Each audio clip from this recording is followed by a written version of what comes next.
Selamat datang kepada Pak Beri, Pak Ari, Ibu Evi. Terima kasih atas waktu yang sudah diberikan untuk kami semua di sini. Merah.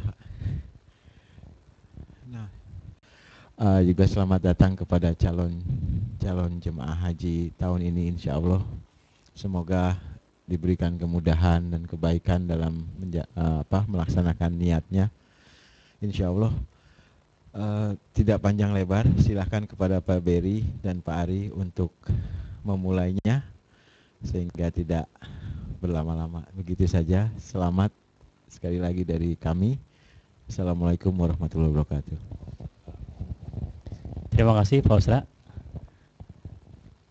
Saya langsung kepada mungkin tausiah dari Pak Beri, kemudian dilanjutkan oleh Pak Ari tentang manasiknya, insyaallah. Saya langsung persilakan. Assalamualaikum warahmatullahi wabarakatuh. Bismillahirrahmanirrahim. Assalamualaikum warahmatullahi wabarakatuh. Innal hamdalillah wassalatu wassalamu ala rasulillah wa ala alihi wa sahbihi wa man walah. Asyhadu an la ilaha illallah wa asyhadu anna Muhammadan abduhu wa rasulullah. Allahumma salli ala sayyidina Muhammad wa ala ali sayyidina Muhammad kama shallaita ala sayyidina Ibrahim wa ala ali sayyidina Ibrahim fil alamin innaka Hamidum Majid. Bapak-bapak, ibu-ibu yang saya muliakan karena Allah Subhanahu wa taala, izinkan saya menceritakan sedikit tentang Raudhah.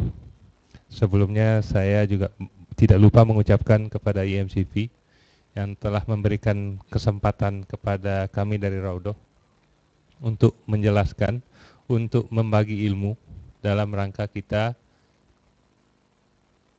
menjawab panggilan Allah dengan labbaik Allahumma labbaik, sehingga apa yang akan kita lakukan dalam kita melaksanakan haji nantinya itu menjadi ilmu yang bermanfaat untuk mendapatkan haji yang mabrur tentunya.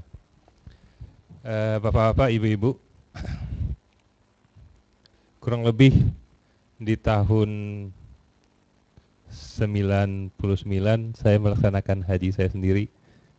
Kalau saya cerita sedikit tentang awal kenapa ada Raudhah, ketika itu saya diajak oleh seorang teman dengan modal tiket tok, dan saya tidur di emper-emperan masjid di Madinah waktu itu.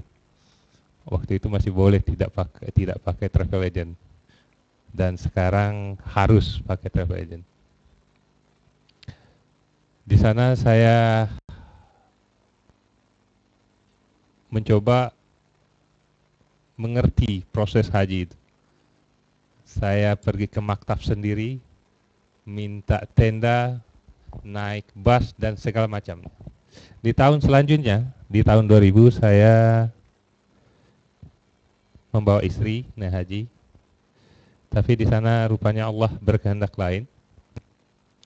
Ada masalah dalam perjalanan kami dengan pengurus hajinya. Ketika itu kami dibohongi oleh yang membawa, seperti saya sekarang ini. Sampai istri saya baru 2 bulan kemarin baru ke Madinah ketika kami dibohongi oleh rombongan haji itu. Nah, dari sana saya menawarkan, karena itu haji saya yang kedua dan saya mengerti sedikit lapangan waktu itu, saya menawarkan saya jadi emir bapak-bapak, ibu-ibu, mau nggak? Dan alhamdulillah jamaah pada waktu sepakat. Maka saya mengurusin masalah visanya, masalah ke maktabnya, masalah busnya, sampai reconfirm tiketnya. Dengan keterbatasan yang saya miliki, kadang-kadang bahasa pun yang saya lakukan dengan adalah bahasa isyarat dengan teman-teman yang di Arab sana. Alhamdulillah dalam perjalanan proses yang kurang lebih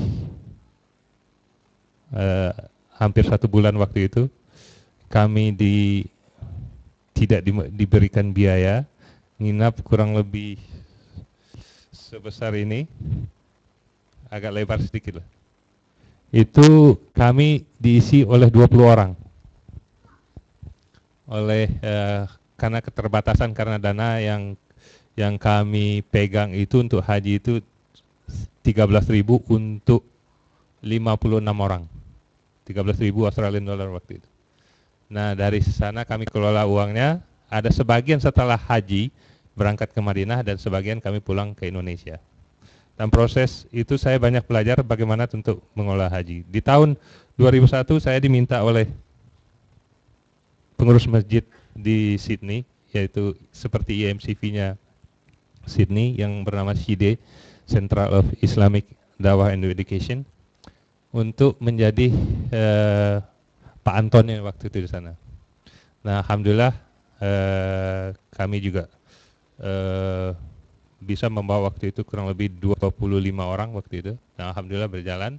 Dan tahun 22 lah saya baru membuka Raudhoh ini. Dan dengan segala pengalaman yang saya miliki dan semua perjalanan yang saya lakukan selama saya membantu dan memberikan pikiran kepada teman-teman yang dapat musibah pada waktu itu, maka saya dengan teman saya yang bernama Abdurrahman Sasmita waktu itu membuka usaha Raudhoh ini. Dari sanalah pengalaman-pengalaman dengan segala kekurangan yang kami miliki, Raudhoh ini sampai 2013 ini masih established, yang kami menyadari bahwa dalam pelayanan kami di Raudhoh yang kurang lebih sudah hampir ke 11 tahunnya, itu mungkin banyak kekurangan-kekurangan yang kami miliki. Dari pembimbingannya, pelayanannya. Tapi kami selalu berusaha untuk memberikan yang terbagus dalam melayani calon-calon jamaah yang kami bawa. Alhamdulillah sampai detik ini yang namanya silaturahmi di antara kami, terutama di daerah Sydney, itu mungkin setiap bulan atau sekali 2 bulan dari alumni Raudhoh itu tetap bertemu. Dan alhamdulillah juga Ustadz Ari juga memberikan taujih-taujih kepada mereka-mereka yang akan ya kurang-kurangnya mengingati apa-apa makna-makna haji yang telah mereka lakukan sebelumnya, sehingga bisa mengaplikasikan kehidupan yang sebenarnya apa yang diminta oleh Allah itu sendiri. Karena mabrurnya haji kita, mabrurnya ibadah kita dalam kita melaksanakan haji itu adalah setelah haji itu sendiri. Kalau sebelum haji dan setelah haji kita berkelakuan masih yang sama, maka mabrurnya haji itu masih menjadikan question mark untuk kita. Oleh sebab itu kami alhamdulillah dari bulan Februari kemarin telah melakukan manasik setiap bulannya. Karena manasik ini adalah ilmu yang bisa mengantarkan kita untuk mencapai haji yang mabrur. Kalau tahun kemarin saya pernah didatangin oleh jamaah Indonesia waktu kami mengadakan manasik di sebuah hotel, di sebuah restoran di Mekah. Orang ini datang bersama istrinya, Pak, bagaimana kalau orang sudah meninggalkan Madinah atau Mikot, tapi pakaian dalamnya tidak dicopot untuk bapak-bapak waktu itu? Hukumnya mana? Nah, inilah hal-hal yang tidak diketahui oleh sebagian jamaah. Apa-apa itu rukun, apa-apa itu wajib, apa-apa itu sunnah. 3 perkara ini sangat-sangat berlainan. Begitu juga tentang haji. Rukun haji, wajib haji, sunnah haji.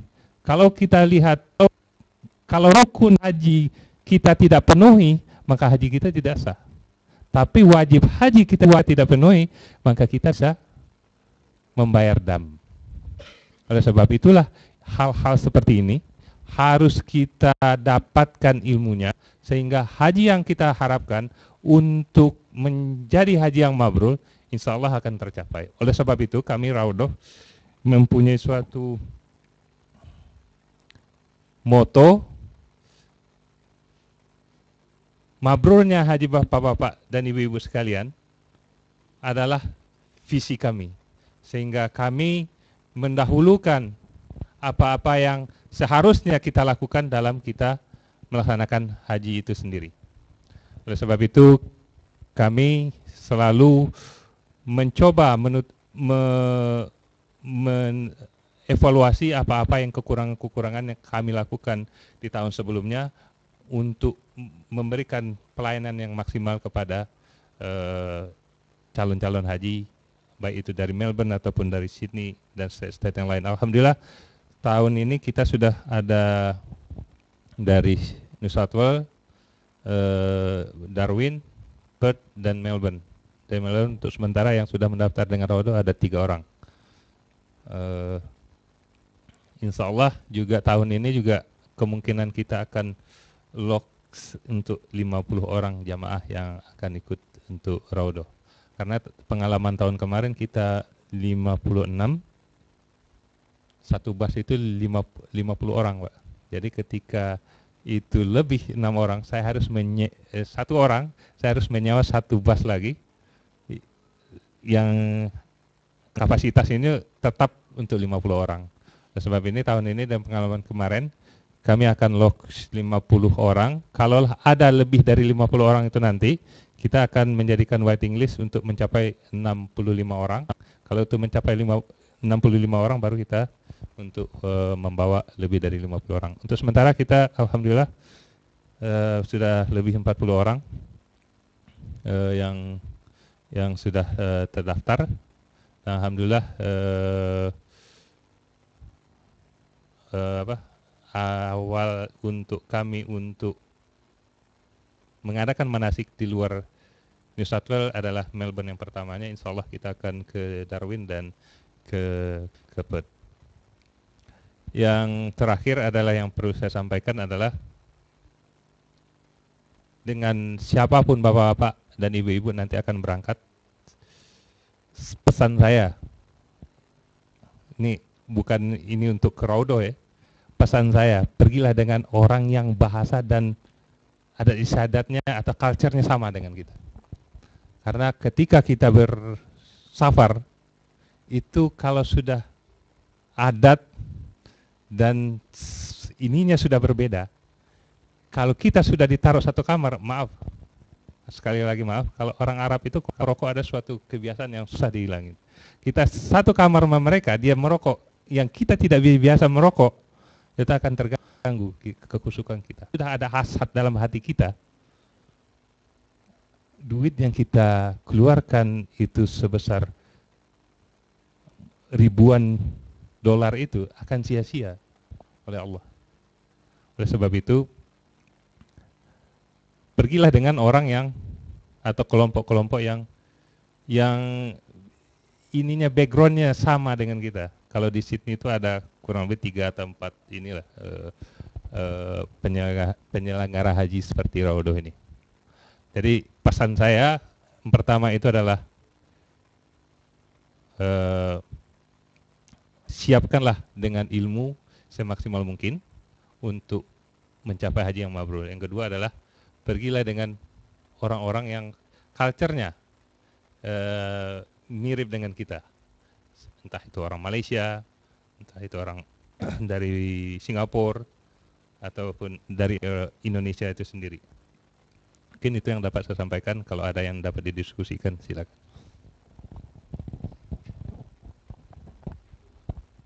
Kalau tidak, langsung ke Ustadz.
Assalamualaikum warahmatullahi wabarakatuh. Alhamdulillah nahmaduhu wa nasta'inu wa nastaghfiruh wa na'udzu billahi min shururi anfusina may yahdihillahu fala mudilla lahu wa may yudlil fala hadiyalah. Asyhadu an la ilaha illallah huwallazi arsala rasulahu bil huda wa dinil haqq liyuzhira 'ala dini kullih wa kafa billahi syahida wa asyhadu anna Muhammadan 'abduhu wa nabiyyuhu wa rasuluhu la nabiyya ba'da. قال الله تعالى في القرآن الكريم أعوذ بالله من الشيطان الرجيم يا أيها الذين آمنوا ادخلوا في السلم كافة ولا تتبعوا خطوات الشيطان إنه لكم عدو مبين. وقال أيضا ولله على الناس حج البيت من استطاع إليه السبيل. وقال رسول الله صلى الله عليه وسلم في حديث الحج مبرور ليس له جزاء إلا الجنة. Sadaqallahul azim wa sadaqa Rasulullah sallallahu alaihi wasallam. Ayyuhal ikhwah rahimakumullah, Bapak Ibu calon haji yang dimuliakan Allah Subhanahu wa taala. Kita ucapkan ribuan syukur kepada Allah bahwa pada siang hari ini Allah memperkenankan kita berkumpul di rumahnya untuk sama-sama insyaallah kita thalabul ilm, menuntut ilmu di jalan Allah, yaitu ilmu tentang manasikul hajj, ilmu tentang tata cara bagaimana kita mengerjakan haji.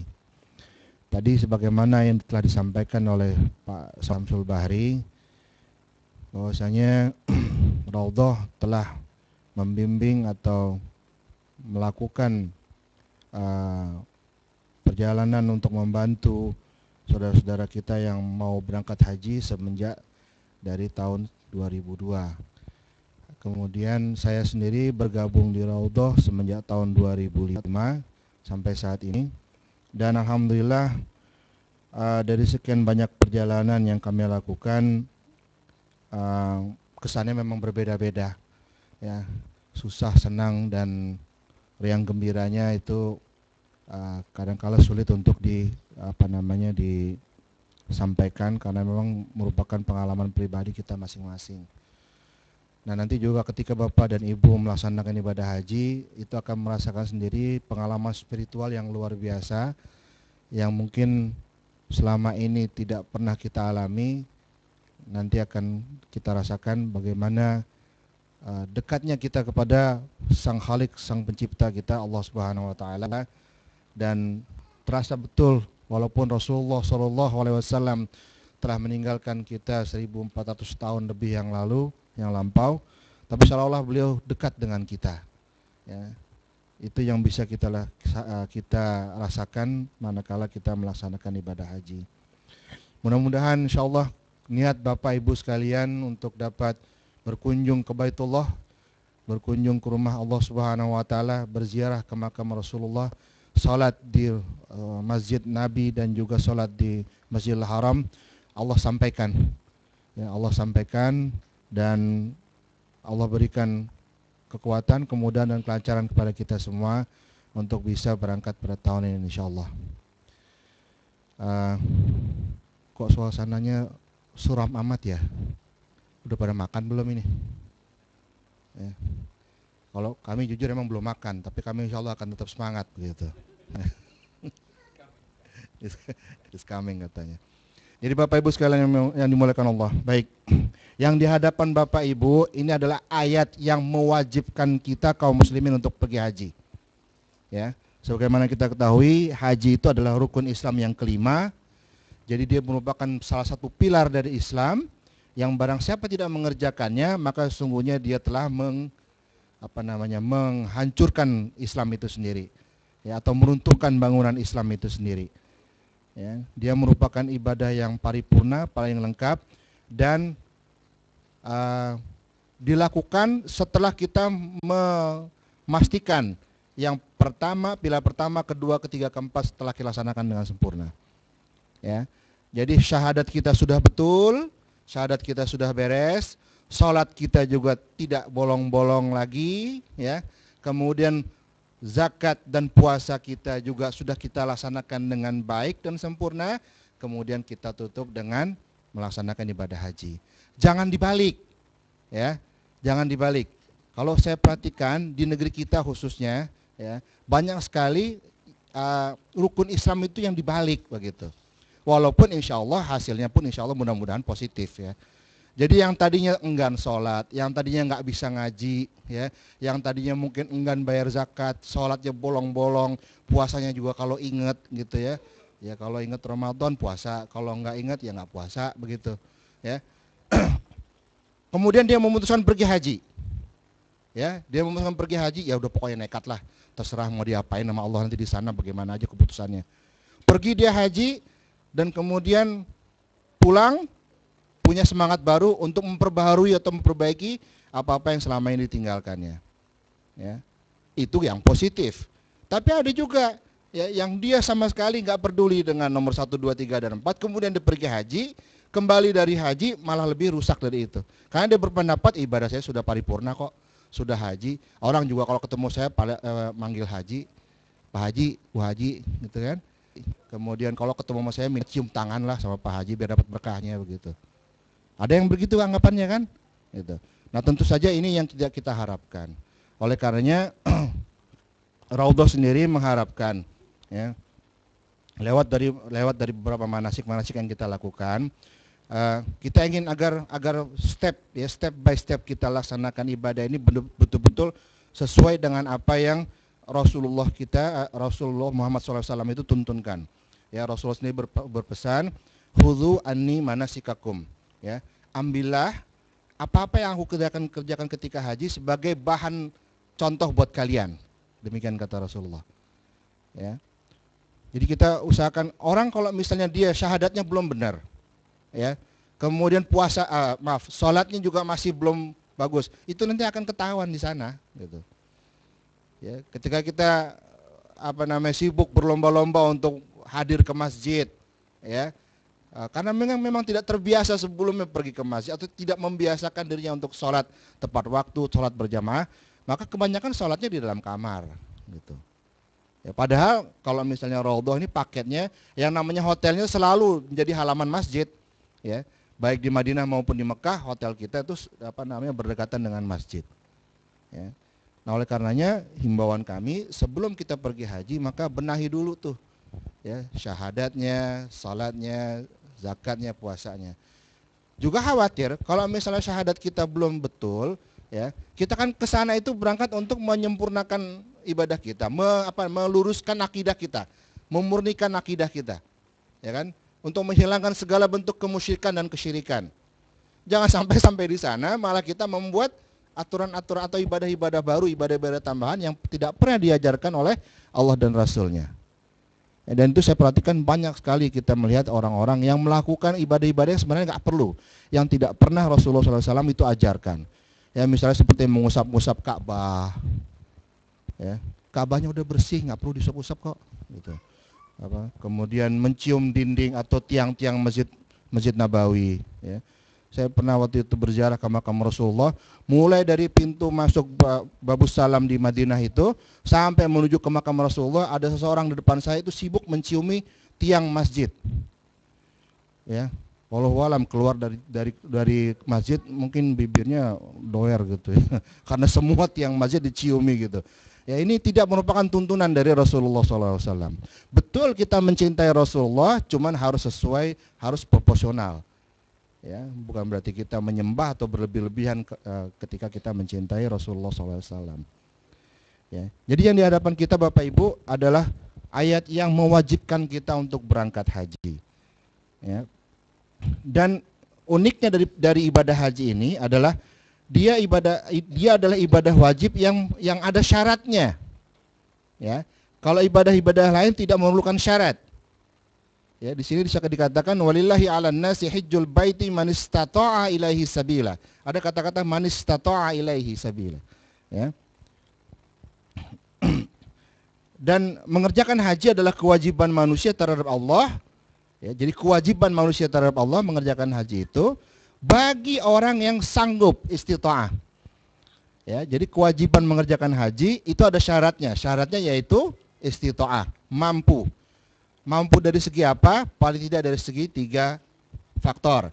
Yang pertama dari segi fisik, dia sehat walafiat, ya, tidak gila, tidak lumpuh, tidak dalam keadaan sakit berat dan sebagainya.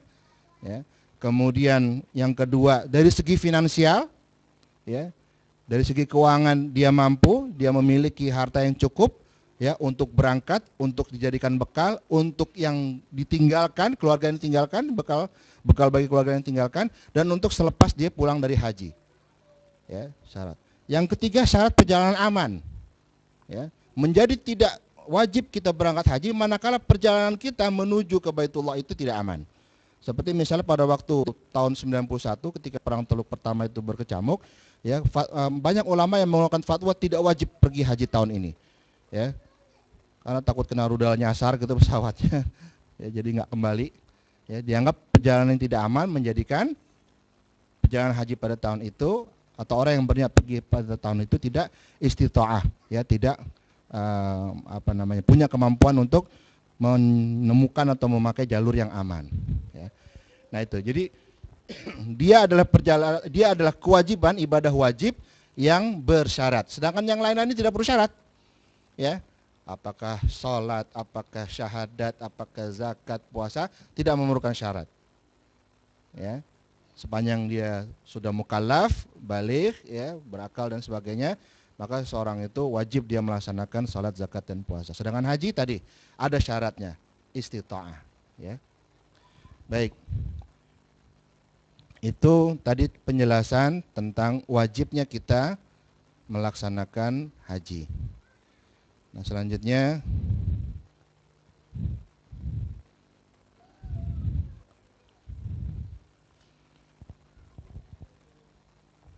saya akan sampaikan pemahaman atau pengertian kita tentang haji terlebih dahulu, ya. Dari gambaran yang ada pada Bapak Ibu sekalian, haji itu apa? Silakan Pak, saya mau dengar ini. Apa yang dimaksud dengan haji? Pergi ke Baitullah, apa lagi?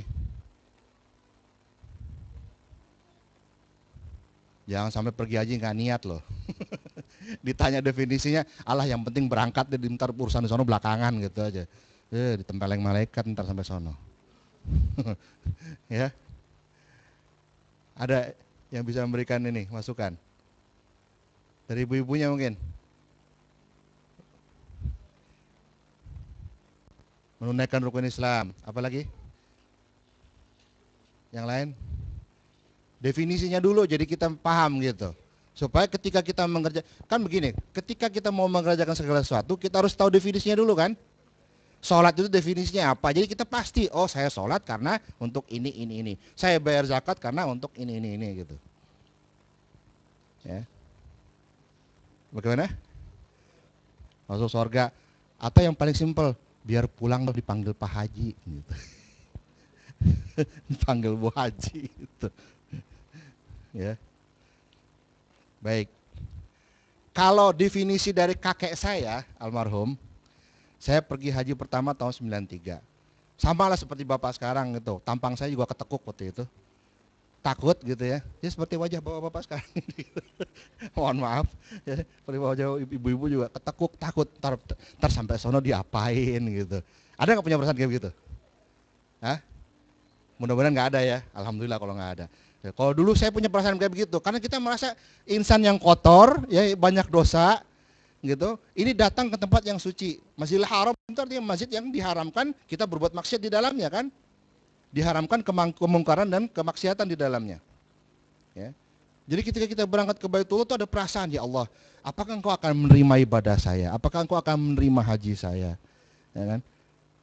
Akan Kau apakan aku di sana ya Allah karena dosaku ini setumpuk.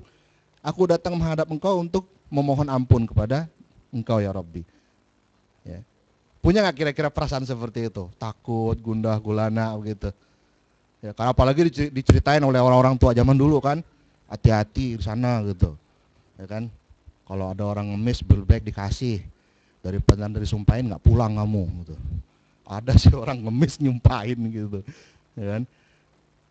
Atau ya hati-hati di sana nggak boleh ngomong jorok gitu. Ya, karena kalau ngomong jorok nanti mulutnya mencong nggak balik-balik gitu. Ya. Nggak perlu disuruh ngomong jorok, emang udah ada peraturannya dalam Quran dikatakan gitu. Ya wala fusuk wala jidal, ya wala rafas wala fusuk wala jidal fil hajj. Nggak boleh itu yang namanya ngomong jorok. Bukan hanya ngomong jorok, ngelamun jorok juga nggak boleh. Itu, ya. Ngelamun jorok juga nggak boleh. Gitu. Nah, jadi kalau kata kakek saya, ketika saya menghadap beliau waktu itu posisinya sebagai ketua majelis ulama provinsi Bengkulu. Jadi saya anggap wah ini ulama gede nih, bisa jawab apa yang menjadi gundah gulana saya gitu. Ketika ketemu beliau saya tanya, kayak yang maksudnya haji itu apa? Gitu.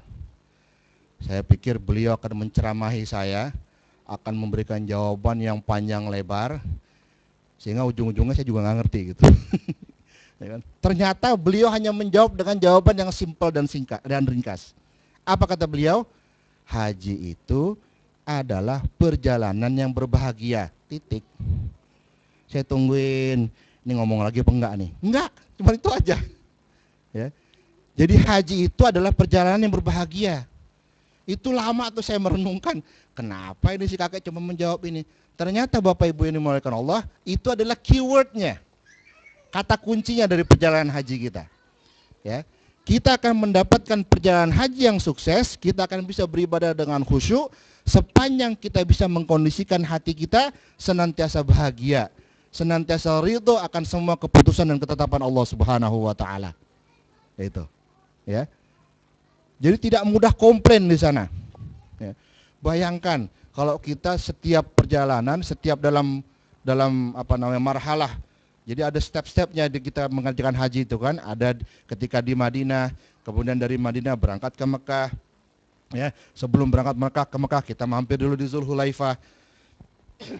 Kalau setiap step-step itu kita komplain, kita tidak mampu mengkondisikan hati kita, maka rusak perjalanan kita. Ya. Karena semua dirutuki gitu ya, dibuat susah. Ya. Komplain terus ya, marah-marah terus. Ya. Jadi membuat perjalanan kita tidak happy. Dan itu saya temukan jawabannya ketika saya melaksanakan haji. Oh, di sini ternyata sepanjang kita bisa mengkondisikan hati kita untuk tetap dalam suasana bahagia. Bahagia artinya apa? Tetap menerima bagaimanapun keputusan dan ketetapan Allah Subhanahu wa Ta'ala. Ya. Ketika memang takdirnya macet, ya sudah macet gitu. Ya. Enggak kemudian kita berdoa, ya Allah, tolong dong bikin bus terbang ya Allah, biar cepat sampai ke sana gitu. Itu mustahil perbuatan yang seperti itu. Karena kalau kita menghayal seperti itu, maka akibatnya akan timbul keputusasaan, ujung-ujungnya adalah komplain, tidak bahagia perjalanan kita. Ya. Makan datang terlambat, ya sudah terima, ya terlambat mau bilang apa gitu. Ya. Ini udah lapar, kemudian orang yang datang bawa makanan dimarah-marahi begitu kan, tambah lapar. Ya kan? Yang kemudian yang bawa makan juga nggak terima, akhirnya ribut, nggak jadi makan. Nah, dua-duanya malah sengsara. Gitu.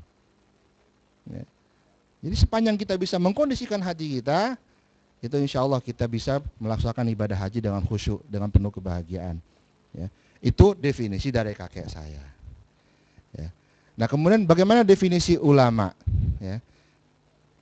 Ini saya kupas kulit-kulitnya dahulu ya. Insya Allah kalau nanti Allah mengizinkan kita, Bapak-bapak Ibu sekalian bergabung dengan kafilah kami, maka insya Allah akan saya sampaikan lebih dalam lagi, lebih detail lagi tentang apa itu yang dimaksud dengan haji dan kemudian detail-detail dari ibadahnya sendiri. Baik, ini definisinya. Ya, jadi Bapak Ibu sekalian yang berniat untuk haji, mohon pelajari dan pahami definisi ini. Yang pertama, secara lughah, secara bahasa, ya, arti dari haji itu adalah tujuan.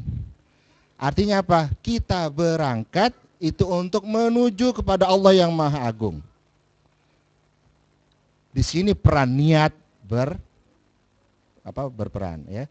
Di sini peran niat sangat-sangat penting. Ya. Jadi ketika kita mau pergi haji, luruskan niat kita. Bahwasanya kita pergi haji, Bapak Ibu sekalian dimuliakan Allah, bukan karena yang lain. Ya, bukan karena ingin mendapatkan gelar, bukan karena ingin dipanggil sebagai orang yang saleh, ya, bukan karena ingin mendapatkan pujian dan sambutan dari masyarakat, ya. Bukan karena takut sama mertua, bukan karena ingin saingan dengan teman, tidak. Tapi kita pergi haji semata-mata kita menuju kepada Allah Subhanahu wa Ta'ala, bawa badan satu-satunya yang hina ini, dosa kita yang berkarung-karung ini menghadap kepada Allah Subhanahu wa Ta'ala. mohon ampun, siap beribadah, siap untuk diapain aja oleh Allah Subhanahu wa taala ke sana. Ya. Jadi kita pergi haji adalah menuju Allah Subhanahu wa taala. Ya. Dengan pengertian lain, kita sengaja datang ke Makkah Al-Mukarramah, mengunjungi Ka'bah dan tempat-tempat lainnya untuk melakukan serangkaian ibadah dengan syarat-syarat yang telah ditetapkan. Artinya apa? Kita datang ke Makkah Al-Mukarramah bukan untuk piknik, bukan untuk nonton orang tawaf, ya, bukan kemudian kita bawa rantang sama tikar ngelati ke depan Ka'bah nonton orang tawaf, gitu. Enggak, bukan.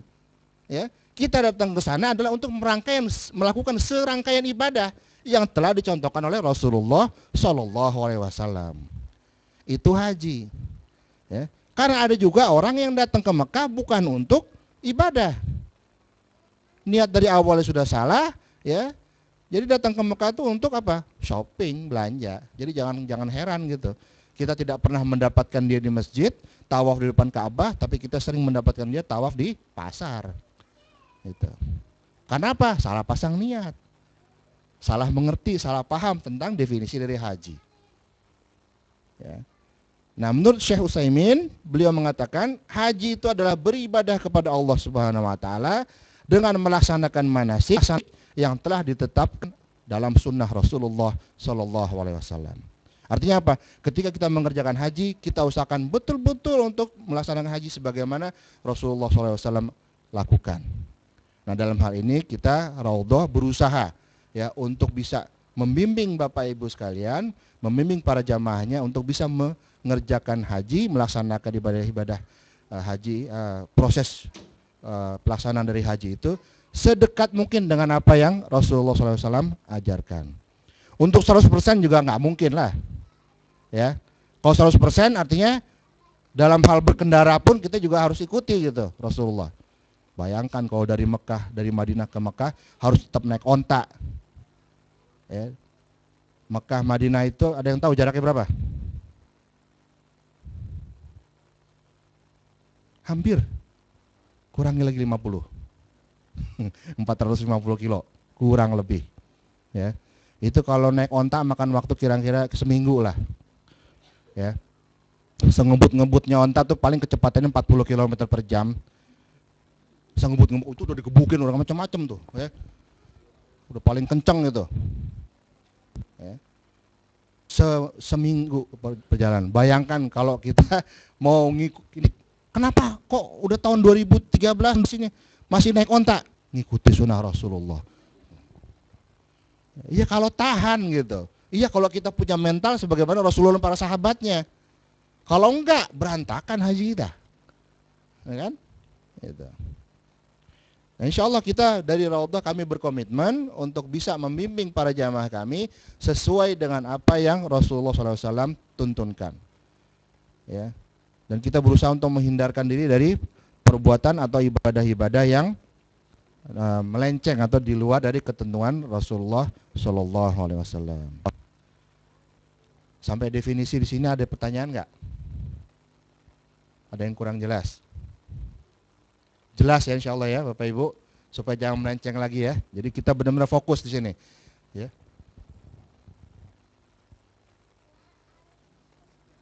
Oh ya, ini kata Pak Anton, maaf, kata Pak Haji Anton. Saya takut dimarahin gitu. Kalau orang Betawi kan gitu katanya. Kalau nggak pakai haji nggak nengok dia. Kalau bapak-bapak ibu-ibu yang memerlukan alat tulis, ya kertas ataupun pena, silakan ini disediakan oleh panitia, insyaallah. Baik ya. Jadi sekali lagi, kita yang mau berangkat luruskan niat kita, ya, luruskan niat kita, fahami betul definisi dan apa itu maksud dari haji. Jangan sampai kita melenceng, jangan sampai ketika kita berangkat di sana kita tidak memahami, tidak mengetahui apa makna haji. Ya, ketika orang sibuk, ketika khusyuk dalam beribadah, kita bengong, gitu ya.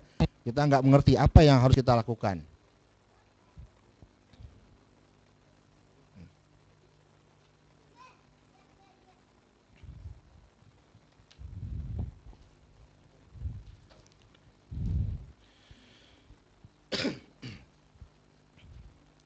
Baik Bapak Ibu, kita lanjutkan. Sekarang apa itu fadilah dari ibadah haji? Ya, keutamaan dari ibadah haji. Ya. Yang pertama, ibadah haji itu merupakan salah satu perintah Allah yang harus dikerjakan bagi yang mampu. Ya, tadi sudah saya bacakan ayatnya, walillahi 'alan nasi hijjul baiti man istata'a ilaihi sabila. Ya. Dia kewajiban yang harus dilaksanakan oleh setiap muslim, ya. Cuman ada syaratnya, yaitu yang mampu, ya, istita'ah. Kalau ada seseorang walaupun dia secara finansial, ya, tadi kan 3 syaratnya ya. Dari segi fisik dia oke, dari segi keuangan dia juga oke, dari segi jaminan keamanan dalam perjalanan dia juga oke. Maka kalau ketiga hal itu bisa terpenuhi, wajib dia pergi haji. Tapi kalau satu saja tidak terpenuhi, ya, misalnya dia orang yang kaya raya, ya, orang yang kaya raya, dari segi finansial nggak ada masalah. Kemudian dari segi perjalanan juga aman. Tapi ternyata orang ini mengidap penyakit berat, ya, yang tidak memungkinkan dia melaksanakan atau melakukan hal-hal yang memerlukan fisik, ya. Karena haji itu 95% adalah prosesi ibadahnya memerlukan fisik yang prima. Ya. Nah, dia menjadi tidak wajib. Karena syarat istita'ah yang pertama yaitu dari segi fisik dia tidak mampu.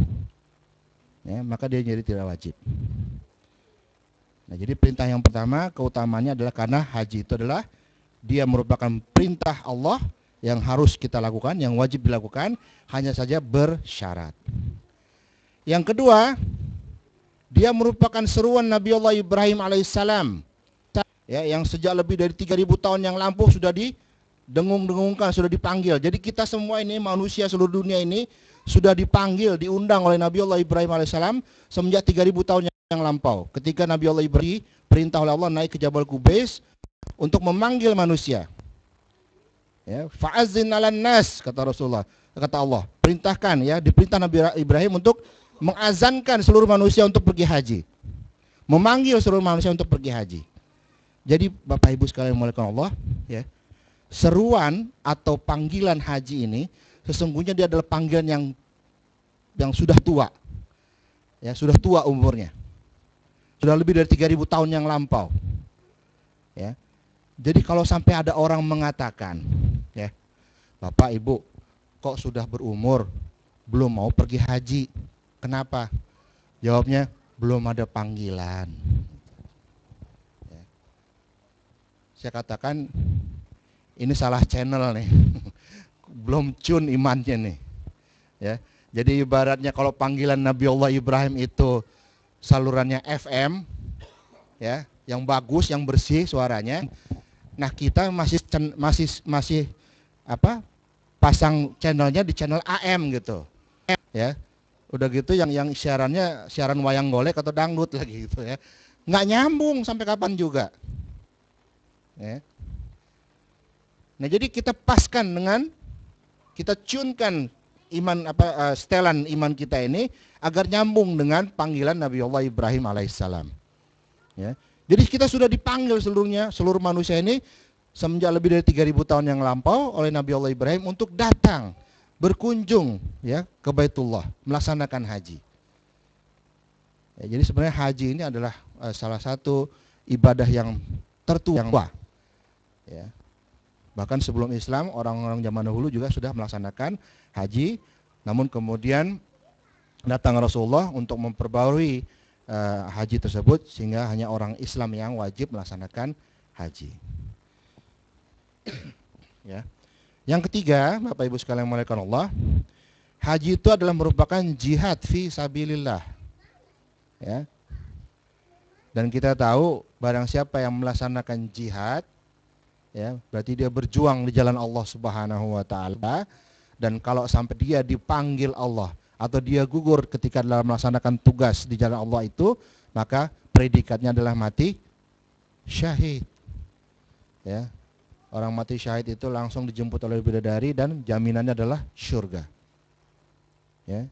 Jadi kalau saudara-saudara kita yang lain dapat rezeki berjihad misalnya di Syria, berjihad di Palestina, berjihad di Irak, berjihad di Afghanistan, maka Bapak Ibu insya Allah diberi rezeki Allah Subhanahu Wa Taala untuk berjihad dalam melaksanakan ibadah haji. Ya. Jadi orang yang wafat ketika akan haji, masih ingat nggak tragedi Mina tahun 90 itu, terowongan Mina, Al-Muaisim. Ya, lebih dari 1000 orang jamaah haji wafat, 250 orang diantaranya adalah orang dari jamaah kita Indonesia. Ya. Itu mereka pada saat itu diangkut dan kemudian dikuburkan dengan pakaian yang menempel pada diri mereka, itu pakaian ihram. Ya, tidak perlu lagi dimandikan, langsung saja dikubur. Ya, itu pahalanya atau berkahnya dari orang yang mati syahid. Ya, jadi ini sambutan yang luar biasa, undangan yang luar biasa dari Allah Subhanahu Wa Taala, ya, supaya jangan disia-siakan. Karena bagi orang yang mengerjakan haji, maka sesungguhnya dia telah terjun ke medan jihad fisabilillah. Nah, kemudian Bapak Ibu sekalian Allah, yang keempat dari keutamaan ibadah haji ini adalah ibadah haji dapat menghapus dosa bagi yang menjalankannya sesuai dengan perintah Allah Subhanahu Wa Taala. Ya, dijamin itu haji itu, ya, akan menghapus dosa seseorang yang walaupun dosa itu buat dia mungkin segunung, segerobak, ya, dia sendiri merasa mungkin dosanya tidak diampuni, tapi ada jaminan orang yang mengerjakan haji dengan baik, ya, sesuai dengan apa yang diperintahkan Allah dan Rasulnya, digaranti untuk dihapus dosa-dosanya. Ya. Sabda Rasulullah SAW dikatakan, di antara berbagai jenis dosa, ada dosa yang tidak akan tertebus kecuali dengan melakukan wukuf di Arafah. Ya. Tidak secara spesifik Rasulullah menyebutkan dosa apa, ya. Karena nanti di Arafah itu tinggal kita dan Allah, yang hanya kita dan Allah sajalah yang tahu apa yang menjadi gundah gulana kita selama ini. Ya. Pada waktu di Arafah itu adalah sarana yang paling efektif untuk kita berdialog secara personal kepada Allah Subhanahu Wa Taala untuk mengadukan semua hal-hal yang selama ini menjadi ganjalan kita. Apakah itu dosa, apakah itu persoalan duniawi dan sebagainya. Ya. Sampai demikian hikmahnya dari Arafah itu, ya, hanya ada dosa yang tidak akan tertebus kecuali hanya dengan melaksanakan wukuf di Arafah. Ya. Hanya kita masing-masing yang tahu apa kira-kira dosa tersebut. Ya. Kalau misalnya ada seseorang yang pernah, nauzubillah min zalik, melakukan zina. Ya, sementara negeri atau negara tempat dia melaksanakan zina itu, tempat dia melakukan zina itu tidak tegak syariat Islam. Berarti kan tidak ada institusi yang untuk bisa menghukumi dia, menghukumi perbuatan zina tersebut. Kalau di negeri yang ada tegak institusi Islam, itu harus bisa menghadirkan 4 orang saksi, kemudian setelah itu oke, dirajam. Ya. Nah, ini karena hal-hal yang demikian tidak tersedia institusi, ya, ada halangan-halangan yang mungkin bisa bisa membuat terhapusnya dosa kita, maka sarananya untuk menghapus adalah kita datang ke Arafah dan menyerahkan diri kita sepenuh-penuhnya kepada Allah, mengadukan apa yang selama ini kita menjadi gundah gulana kita. Ya, gitu. Kemudian yang kelima, afdhaliyah dari ibadah haji itu adalah hadis Rasulullah, al-hajju mabrur laisa lahu jazaa'un illal jannah. Haji mabrur itu tiada lain balasannya melainkan surga. Bayangkan Bapak Ibu, ya, surga yang selama ini kita insyaallah kan semua mengidam-idamkan masuk surga kan. Nggak ada yang mampir ke neraka kan. Kita semua yang hadir di sini ingin masuk surga. Nah, ini Allah kasih kesempatan, chance-nya, ya, pilihannya, kesempatannya masuk surga itu adalah dengan melaksanakan haji. Ya. Dan haji yang kita lakukan itu kalau mau masuk surga adalah haji yang mabrur. Nah, bagaimana haji mabrur nanti saya akan jelaskan. Keutamaan ibadah haji selanjutnya adalah biaya yang dikeluarkan untuk ibadah haji itu merupakan infak fi sabilillah. Ya, disedekahkan kepada Allah Subhanahu Wa Taala. Ya, jadi tidak kemana-mana uang itu, tidak akan dibuat untuk maksiat, tidak akan dibuat untuk kemungkaran. Ya, Misalnya nanti membayar kepada Raudhah sekian ribu dolar.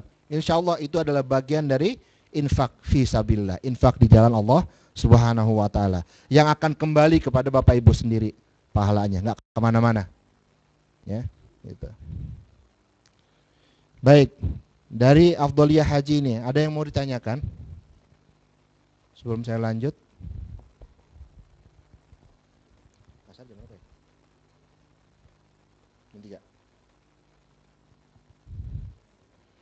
Ada pertanyaan? Atau mau pakai bahasa kerennya, is there any question? Dulu kalau waktu kuliah, kalau dosennya nanya gitu, is there any question? Kebiasaan tuh dalam kelas, kalau nggak ngitungin biji kancing, ngitungin buah lampu di atas tuh gitu. Ya. Cukup jelas? Apa yang terpampang di sini? Masih samar-samar, masih bingung? Masih deg-degan? Masih? Mudah-mudahan habis ini nggak deg-degan lagi ya, insyaallah. Baik, Bapak Ibu, kita lanjutkan. Sekarang apa itu hikmah dari ibadah haji? Apa hikmah dari kita melaksanakan haji? Ya. Yang pertama Bapak Ibu, dengan kita melaksanakan haji, ya, insya Allah kita membina diri kita untuk senantiasa mengagungkan Allah Subhanahu wa taala. Tiada hari tanpa zikir di sana nanti. Baik di Madinah maupun di Mekah, ya, kita akan menyaksikan kebesaran dan keagungan Allah Subhanahu wa taala. Tiada hari tanpa zikir. Subhanallah walhamdulillah wala ilaha illallah wallahu akbar la haula wala quwata illa billah. Itulah bacaan yang akan membasahi lidah dan lisan kita selama kita berada di Haramain. Ya. Tiada hari tanpa zikir. Jadi hilangkan kebiasaan-kebiasaan mengumpat, kebiasaan-kebiasaan berkata kasar, ya, kebiasaan-kebiasaan mencaci, memaki, dengan menggantinya dengan lisan zikir. Ya. Jadi kita membina diri kita, membina jamaah keseluruhan untuk senantiasa mengagungkan Allah Subhanahu wa taala. Yang kedua, ibadah haji itu adalah membina kaum muslimin untuk membuktikan semangat ukhuwah Islamiyah. Ya. Nanti akan ketahuan di sana orang-orang yang selfish sama orang-orang yang gemar menolong saudaranya. Ya. Yang belum sempat menghilangkan sifat bosinya, ke bawah-bawah nanti di sana gitu. Ya. Itu nanti akan kita buktikan mana orang yang ukhuwah Islamiyahnya ada, ya, perhatiannya kepada sesama saudaranya, sesama muslim itu ada, mana yang cuek, ya, mana yang masa bodoh, gitu. Ya, udah tahu sesama jamaah, nenek-nenek begitu, orang tua, kopernya gede banget, koper gitu. Terus si nenek bingung, ini mau diangkat, nanti malah saya nggak keangkat gitu. Tapi kalau nggak keangkat, siapa yang mau ngangkatin? Gitu. Nanti akan ketahuan mana yang nilai ukhuwahnya tinggi, mana yang tidak punya ukhuwah sama sekali. Ya, mana yang punya perhatian kepada saudaranya, mana yang nggak punya perhatian, itu akan terbuka nanti di sana. Ya. Kemudian yang ketiga, hikmah dari ibadah haji itu adalah, insya Allah itu akan menumbuhkan semangat pengorbanan tanpa pamrih. Ya, kita belajar menjadi orang yang ikhlas. Ya, belajar menjadi ikhlas itu bukan di sana saja, tapi dari sebelum berangkat kita sudah belajar untuk menjadi pribadi-pribadi yang ikhlas, supaya di sana menjadi ikhlasnya total gitu. Ya. Punya semangat pengorbanan tanpa pamrih. Ya, berkorban tanpa mengharapkan pujian atau mengharapkan imbalan, ya, atau penghargaan dari orang lain. Ya. Sering kali saya lihat di Masjidil Haram atau di Masjid Nabawi itu orang-orang yang dia mau mengorbankan waktunya, ya, untuk sekedar membagikan air zam-zam kepada saudara-saudaranya yang sedang menunggu waktu sholat. Ya, jadi dia duduk di dekat tong air zam-zam itu, walaupun waktu sholat sebentar lagi akan tiba, dia bagikan itu air zam-zam. Ya, dibagikan gitu. Ya. Dia sengaja ingin mendapatkan pahala dari Allah Subhanahu wa taala untuk membagi saudara-saudaranya yang mungkin pada saat itu kehausan. Ya. Walaupun dengan risiko dia kehilangan tempat sholat, Ya, terpaksa harus nyempil gitu ya. Karena yang namanya tempat sholat, kalau di sini kan enak nih renggang-renggang, ya kan? Kalau di sana, apalagi di Masjidil Haram, ya tanyakan saja lah itu bapak atau ibu-ibu yang pernah pergi haji. Sejengkal itu, ya sejengkal posisi apa namanya lahan kosong di Masjidil Haram itu luar biasa nilainya, ya tidak ternilai. Ya. Nah ini ada orang yang mengorbankan itu, ya semata-mata karena ingin mendapatkan pahala dan ridho dari Allah Subhanahu Wa Taala. Kemudian yang keempat, ibadah haji dapat memperkuat ikatan sejarah yang membawa kaum muslimin kepada jejak sejarah Islam. Ya. Bapak Ibu, ketika kita berada di Madinah, maka sesungguhnya kita tengah napak tilas perjalanan Rasulullah Shallallahu Alaihi Wasallam.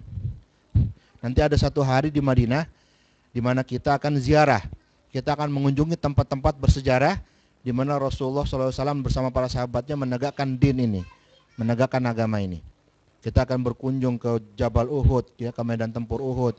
Kita akan berkunjung ke Masjid Qiblatain, berkunjung ke Masjid Quba, ya, berkunjung ke tempat-tempat yang di mana Rasulullah pernah melakukan sesuatu di situ yang tercatat dalam sejarah, tercatat dalam sirah nabawiyah. Ya. Sedangkan di Mekah kita akan melihat kebesaran Allah Subhanahu wa Ta'ala. Ya, saya sering kali kalau di Mekah itu punya kebiasaan, kalau nggak habis subuh, habis isya, itu naik ke atas ke lantai 3 di puncak, di atap di di Masjidil Haram itu, untuk sekedar melihat orang yang sedang tawaf di bawah gitu. Subhanallah, ribuan orang ya bisa bergerak ke arah yang sama tanpa tanpa terjadi tumbukan atau tabrakan yang berarti gitu. Ya, luar biasa kita lihat mujizat Allah di situ. Ya, keagungan Allah Subhanahu wa Ta'ala di Masjidil Haram. Ya.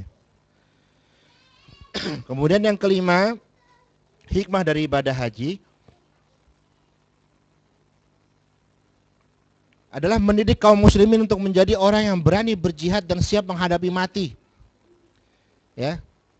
Ketika kita berani untuk haji, maka insya Allah kita sudah tekan kontrak untuk siap untuk wafat, untuk gugur di medan Allah, di medan tempur Allah, di medan haji. Ya. Oleh karenanya kalau kami di Raudhah itu sebelum berangkat, ya, kami meminta jamaah kami itu untuk menulis surat wasiat. Ya. Surat wasiat kepada ahli warisnya. Just in case sampai di Baitul Haram, ya, sampai di Haramain, ya, umur kita habis di sana atau Allah berkenan memanggil kita di sana. Ya. Dengan kita memiliki will, memiliki waris, ya, surat waris tadi, ahli waris kita jadi mengetahui, ya, mana yang menjadi hutang kita, mana kewajiban-kewajiban yang masih harus dipenuhi oleh kita, ya, biar nanti ahli waris kita yang melanjutkan. Ya, jadi siap menghadapi mati, ya, dan siap untuk berjihad di jalan Allah Subhanahu wa Ta'ala. Itu hikmah yang kelima. Kemudian hikmah yang keenam adalah kita dididik untuk selalu menjaga kehormatan diri kita, ya, menjaga kehormatan muslim, ya. Barang siapa yang menjaga kehormatan orang lain, sesungguhnya dia menegakkan agama itu sendiri. Orang yang menjaga kehormatan dirinya, orang yang menjaga kehormatan orang lain pasti dia juga akan menjaga kehormatan dirinya. Dia tidak ingin harga dirinya diinjak-injak, juga tidak ingin harga diri saudara yang sama orang beriman diinjak-injak. Itu hikmah dari ibadah haji yang keenam. Yang terakhir, hikmah dari ibadah haji itu adalah kita sebagai muslim dididik untuk memiliki keseimbangan cinta. Hablum minallah dan hablum minanas kita seimbang. Ya, tidak boleh salah satunya lebih berat, ya. Kalau misalnya kita mencintai manusia, mencintai istri dan anak kita, itu harus karena landasannya cinta kepada Allah Subhanahu wa Ta'ala.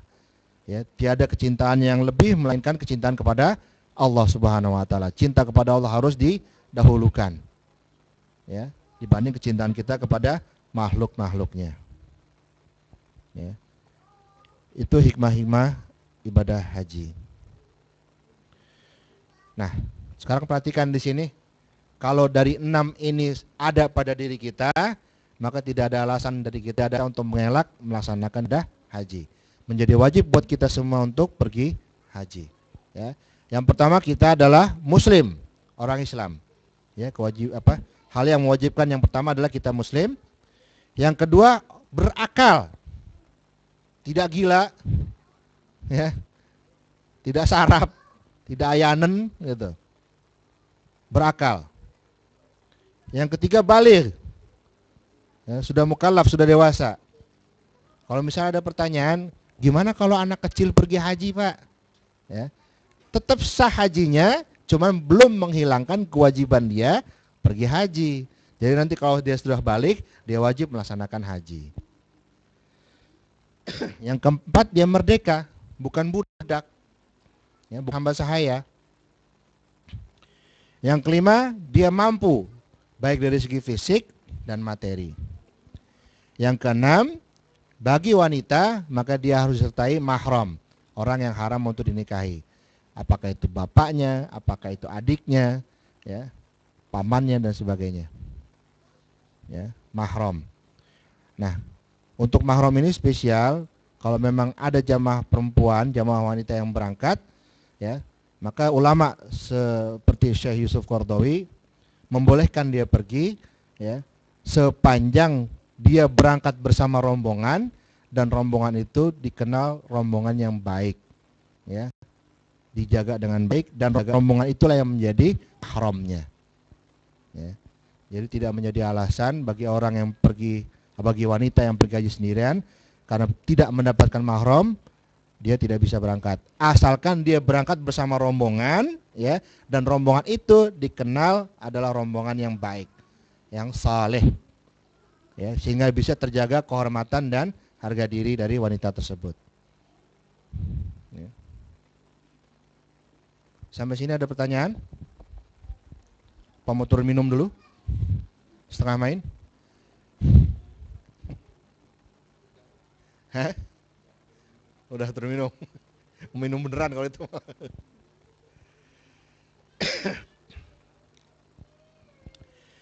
Baik. Selanjutnya kita lihat, ya. Ini mungkin refleksi diri kita, ya. Masuk ke dalam kategori mana nih? Diri kita. Ya. Ada 4 golongan manusia, Bapak Ibu sekalian muliakan Allah, yang didasarkan sikapnya kepada haji. Ya. Jadi sikap manusia atas haji itu dibagi menjadi 4. Yang pertama ini orang agniya, kelompok orang kaya, ya. Golongannya mampu mengerjakan ibadah haji hingga beberapa kali dan masih berkemampuan untuk mengerjakannya beberapa kali lagi jika mereka mau. Ya. Wajibnya haji itu berapa kali? Sekali, ya. Bahkan Rasulullah mengerjakan haji berapa kali? Sekali Rasulullah itu. Ya. Jadi wajibnya itu haji hanya sekali. Kalau dia melaksanakan haji lagi itu adalah sunnah. Akan lebih baik lagi kalau misalnya kesempatan dia berhaji itu diberikan kepada orang lain dan dia mendapatkan pahala haji itu, subhanallah, coba. Ya. Orang yang memberangkatkan orang haji, di samping dia dapat pahala dari infaknya itu, dia juga dapat pahala haji dari orang yang mengerjakan haji tersebut. Ya. Ini kan nggak adil kadang-kadang. Dia sudah pergi haji berulang-ulang, sementara tetangganya bengong aja gitu, hanya bisa nelen ludah, ya, karena tidak mampu atau tidak punya kemampuan untuk berangkat haji. Ya. Itu golongan manusia yang pertama. Golongan manusia yang kedua, yang hanya mampu menunaikan ibadah haji sekali saja dalam hidupnya, ya, baik yang telah dikerjakan atau akan dikerjakan. Jadi cuma dia mampu sekali saja, ya. Dan saya rasa ini sangat banyak, terutama di negeri kita, ya. Orang yang hanya dia punya kemampuan terbatas, mengumpulkan uang bertahun-tahun, ya, untuk bisa mengerjakan ibadah haji sekali dalam seumur hidupnya, ya. Saya pernah ketemu dengan seorang nenek-nenek dari Pekanbaru, dari Riau, yang dia pergi haji dari hasil menjual daun pisang. Masya Allah, berapa tahun dia kumpulkan uang dari menjual daun pisang itu, ya. Saya pernah ketemu dengan sepasang suami istri dari Jogja ya, yang mereka berjualan nasi goreng dengan untung Rp500 satu piringnya. Berapa tahun mereka kumpulkan uang itu, wallahu alam. Tapi mereka bisa berdua berangkat coba. Ya, saya pernah ketemu tukang beca, saya pernah ketemu tukang cukur. Ya, jangan dibandingkan dengan tukang cukur di sini. Ya, tukang cukur di sini sekali pegang gundul $15 gitu, ya kan? Tukang cukur kita di sana 15.000 tuh juga pakai nawar lagi, pakai kancam nawarnya. Ya, ya. Kali mereka hanya punya kesempatan, namun sayangnya yang saya dapati ya di negeri kita, terutama di Indonesia itu kurangnya bimbingan kepada jamaah haji. Ini udah tahu orang hanya punya kesempatan sekali, ya. Tapi karena kurang bimbingan, kurang manasik, sampai di sana mereka banyak melakukan hal-hal yang sebenarnya tidak dianjurkan atau tidak ada dalam kaifiat perjalanan ibadah haji.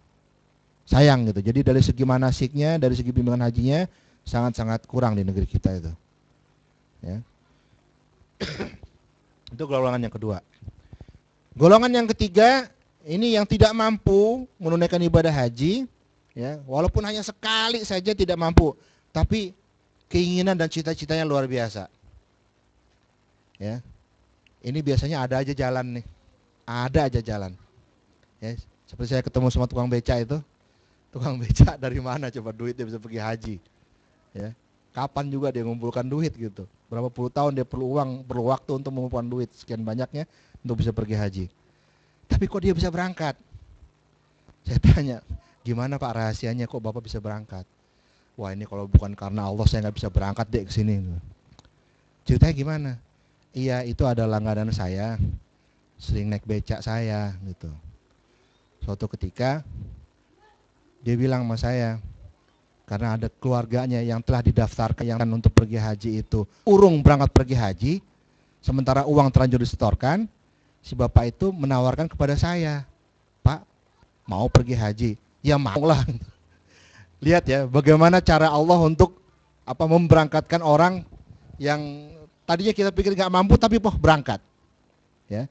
Dan tukang beca ini tukang beca yang subhanallah orang yang saleh, orang yang tidak pernah tinggal sholatnya, tidak pernah yang rukun 1, 2, 3, 4-nya itu sudah sempurna lah insya Allah. Kalau sudah begitu, walaupun dia tidak mampu, walaupun dia dari segi finansial tidak mencukupi, ada saja jalan biasanya. Ya, nanti kalau Bapak Ibu melaksanakan ibadah haji, insya Allah ya, ajaklah ngobrol itu jamaah haji kita tuh orang Indonesia di sana. Ya, kita akan menemukan cerita-cerita yang kadang-kadang di luar masuk akal kita. Ya, di luar masuk akal kita. Subhanallah. Kok mereka bisa sampai ke Baitullah ya dengan walaupun misalnya dengan dana seadanya misalnya. Ya. Nah, nomor 1, 2, 3 ini positif. Yang nomor 4, nah ini yang hati-hati. Ya. Kalau misalnya ada kerabat, keluarga, sanak saudara kita, ya, orang dekat kita, termasuk nomor yang 4 ini, ingatkan mereka. Ya, karena hadis Rasulullah keras sekali. Ya. Jadi orang ini yang kelompok keempat ini adalah dia mampu dari segi keuangan, orang kaya, orang mampu ya dari keuangan dan harta, ya. Tapi tidak mau mengerjakan ibadah haji, bahkan yang paling gawat tidak pernah terlintas niatan sedikit pun ya dalam hatinya, dalam pikiran untuk mengerjakan haji, walaupun ia telah berkesempatan pergi ke tempat-tempat lain yang lebih jauh dari haji itu sendiri. Ya. Untuk golongan ini maka ada hadis Rasulullah yang mengatakan, barang siapa yang memiliki harta yang melebihi dari kebutuhannya dan mencukupi untuk menunaikan ibadah haji serta mempunyai kendaraan yang dapat membawanya ke Baitullah, namun dia tidak mengerjakan haji, maka tidak ada apapun yang menghalanginya dari mati sebagai Yahudi atau Nasrani. Jadi orang yang menolak pergi haji sementara dia mampu, ya, sementara kewajiban-kewajiban yang mewajibkan dia pergi haji itu bisa dia dapatkan, tapi dia menolak, maka kalau dia mati boleh pilih mati sebagai Yahudi atau Nasrani. Nauzubillah tsumma nauzubillah. Ya. Baik, saya cukupkan dulu sampai di sini. Ada pertanyaan nggak? Boya nanya gitu loh, biar lagi rame. Nggak saya juga, nggak coba saya sendiri yang ngomong gitu. Ya kita buka termin tanya jawab, silakan. Jadi kalau urusan di lapangan nanti itu Pak Beri, Pak Samsul Bahri ya. Urusan di ketika kita di medan, jazakillah khair, ya, di medan tempurnya, saya selalu mengibaratkan gitu ya. Makkah Madinah itu sebagai medan tempur supaya kita senantiasa siap. Itu Pak Beri. Untuk urusan administrasi, tiket dan sebagainya itu ke Ibu Evi, istri dari Pak Samsul Bahri. Nah, saya sendiri bagian dari manasik. Jadi tentang tata cara ibadah haji, insya Allah saya akan yang menyampaikan itu. Jadi kalau ada detail-detail yang dirasa belum paham, insya Allah saya akan sampaikan, mudah-mudahan bisa menjawab keraguan yang ada selama ini. Ada pertanyaan? Wajahnya masih belum berubah kayak ini. Masih menyimpan deg-degan kayaknya. Jadi ingat aja tadi pesan kakek saya itu, ya. Perjalanan haji adalah perjalanan yang berbahagia, udah. Insya Allah. Bapak Ibu harus yakin, ya, you are the chosen one, gitu. Ya. Bapak Ibu adalah orang yang terpilih menjadi tamu Allah, insya Allah tahun ini. Kalaupun nggak jadi berangkat, itu memang sudah takdirnya, belum ditakdirkan Allah berangkat. Tapi kalau sudah memang berangkat, ya kepastian berangkat sudah ada, maka yakinlah kita adalah orang yang terpilih. Ya, karena memilih itu adalah hak prerogatif Allah Subhanahu wa taala. Ada orang yang mampu, orang yang cukup, ya dananya, orang yang siap dia pergi haji, kesehatannya prima, ya, perjalanan aman, tapi toh Allah tidak mengizinkan dia berangkat. Ya, contoh misalnya beberapa tahun yang lalu ada kisah jamaah haji yang mau berangkat dari Kuwait atau dari Yaman gitu. Mereka semua sudah berada di dalam pesawat siap untuk take off menuju ke Jeddah, ya kan? Nah kemudian nggak berapa lama kan kalau naik pesawat itu dari Yaman, Kuwait atau negara-negara sekitar Saudi itu paling lama 2 jam atau 1,5 jam paling lama karena deket kan, gitu. Nggak kayak kita, kalau kita kan dari Sydney dari Melbourne ke mana? Ke Jeddah aja itu bisa makan waktu 16 jam lebih, 18 jam. Ya. Itu cuma 1 jam. Nah mereka udah siap ini pesawatnya mau jalan, ya. Tiba-tiba datang pengumuman dari co-pilotnya bahwa penerbangan ini dibatalkan. Ya, penerbangan ini dibatalkan. Kenapa? Karena Mekah sudah tertutup, tidak boleh lagi ada jamaah yang masuk, sudah full. Ya. Nah, itu makanya kerugiannya kalau mau berangkat haji itu mendekati hari-hari H. Ya, jadi hari-hari haji itu kan tanggal 8, 9, 10, 11, 12, 13 Zulhijjah. Ya. Jadi sebelum tanggal 8 mungkin sehari sebelumnya mereka mau berangkat, datang keputusan dari Ministry of Hajj dari Saudi Arabia untuk tidak membolehkan lagi jamaah masuk ke Mekah karena sudah full. Ya, ya sudah, di cancel perjalanan hari itu, tinggal mereka menangis saja yang bisa mereka lakukan. Jadi kita yakin betul ya bahwasanya pergi haji itu adalah hak prerogatif Allah Subhanahu wa taala untuk memilih orang-orang tertentu saja yang bisa berangkat. Ya, gitu. Kalau misalnya ada pertanyaan, kok koruptor bisa berangkat, Pak? Kok bandit bisa berangkat? Maling bisa berangkat? Ya memang itu takdir Allah gitu. Ya. Untuk bisa kita akan lihat apakah dia di sana bertobat atau di sana dia justru membuat kemaksiatan baru. Makanya saya heran gitu, kayak orang dukun terkenal di Jakarta itu siapa namanya? Bodoh itu. Namanya udah bodoh gitu. Dia dukun terkenal yang menjadi favoritnya para pejabat, para artis gitu. Mengaku dia bahwasanya tiap tahun saya haji. Saya biasa umroh gitu.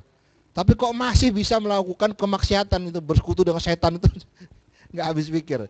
Jadi ada kalau istilahnya dalam agama itu istidraj, ya, diambuli dikasih ulur sama Allah. Nih, gue kasih fur nih gitu. Ya. Semakin engkau tenggelam dalam kemaksiatanmu, nanti ketika aku cabut nyawanya, baru engkau menyesal di situ.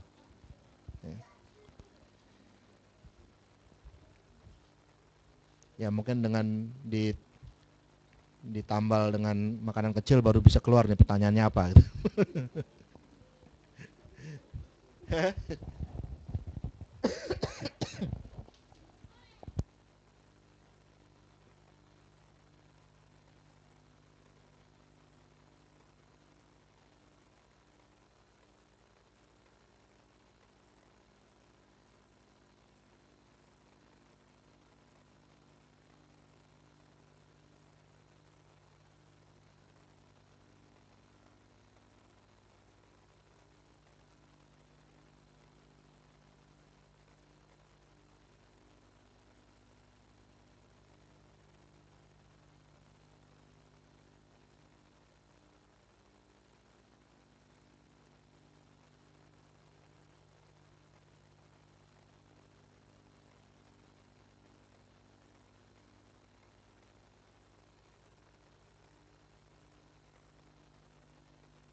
Terima kasih kepada Pak Aryo sudah menyampaikan bagian pertama dari materi tausiahnya.